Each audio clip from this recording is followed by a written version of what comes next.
কি যে একটা অবস্থা প্রকৃতির। এতদিন পর্যন্ত লাগাতার বৃষ্টি হইল, টানা 15 দিন।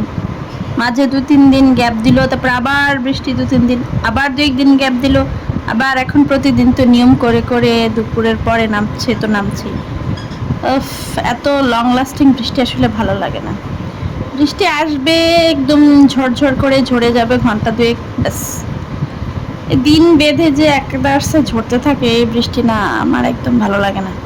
রাস্তাঘাটে পানি জমে থাকে, বাইরে যাওয়া যায় না, কোনো কাজকর্ম করা যায় না, সারাদিন ঘরের মধ্যে বসে থাকো, এই হচ্ছে অবস্থা। তারপরেও যাদের মাথায় ভালো একটা ছাদ আছে তাদের জন্য তো বৃষ্টি বিলাস, বৃষ্টি সুখের। আর যাদের মাথায় ছাদ নাই, জরাজীর্ণ ঘর, কেউ কেউ আছে তাঁবুটা নিয়ে থাকছে, তাদের জন্য তো এই বৃষ্টি কি যে খারাপ অবস্থা। ওই বলে না, কারোর জন্য পৌষ মাস, কারোর জন্য সর্বনাশ।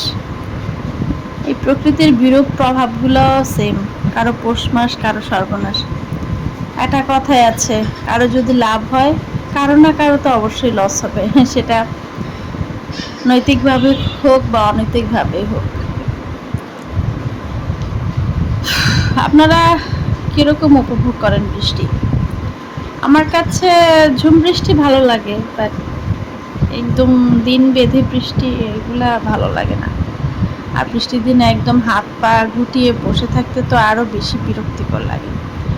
এই যে আজকে আমার সাপ্তাহিক বাজারের দিন ছিল, কিন্তু বৃষ্টি, অসময়ে বৃষ্টির কারণে আসলে বাজার করতে পারিনি।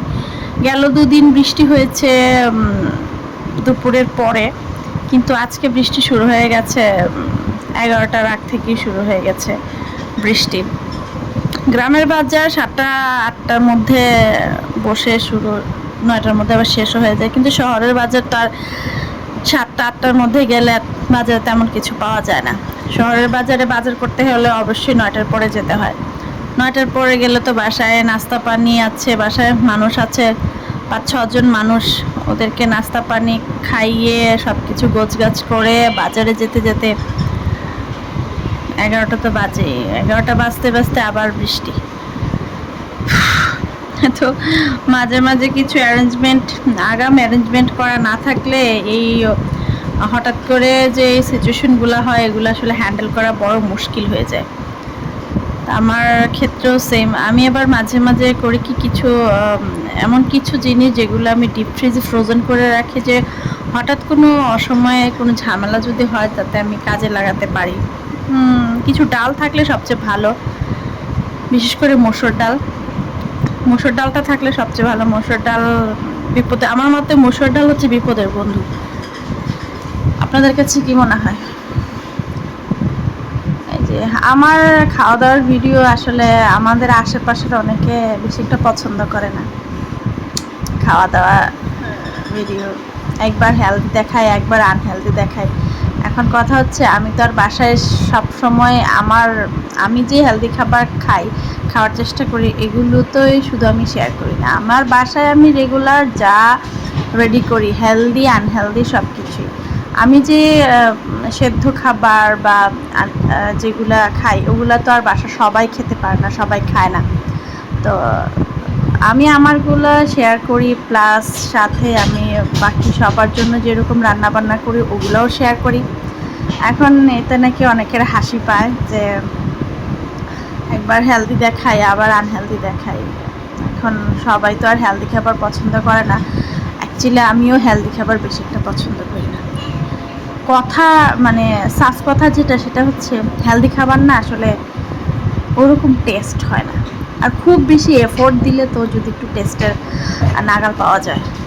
আমার মতে যতই চিল্লাপাল্লা করেন যে হেলদি খাবারও খাইতে অনেক মজা, এটা সেটা, এটা না আমাদের মতো উন্নয়নশীল দেশের জন্য এটা আসলে মানে ক্যাপেবল না। কারণ আমাদের দেশে সবাই ওয়েট লুজ করার জন্য কিংবা ডায়েট করার জন্য ওই রকম সামর্থ্যবান হয় না। আপনি একটু খেয়াল করে দেখবেন, ডায়েটের ম্যাক্সিমাম খাবারগুলো অনেকটাই মানে প্রপার ডায়েট যেটাকে বলে, শরীর ঠিক রেখে শরীরের এনার্জি সব কিছু, শরীর, স্কিন, চুল, ডায়েটের সাথে কিন্তু স্কিন এবং চুল দুইটাই খুবই খুবই ওতপ্রোতভাবে জড়িত।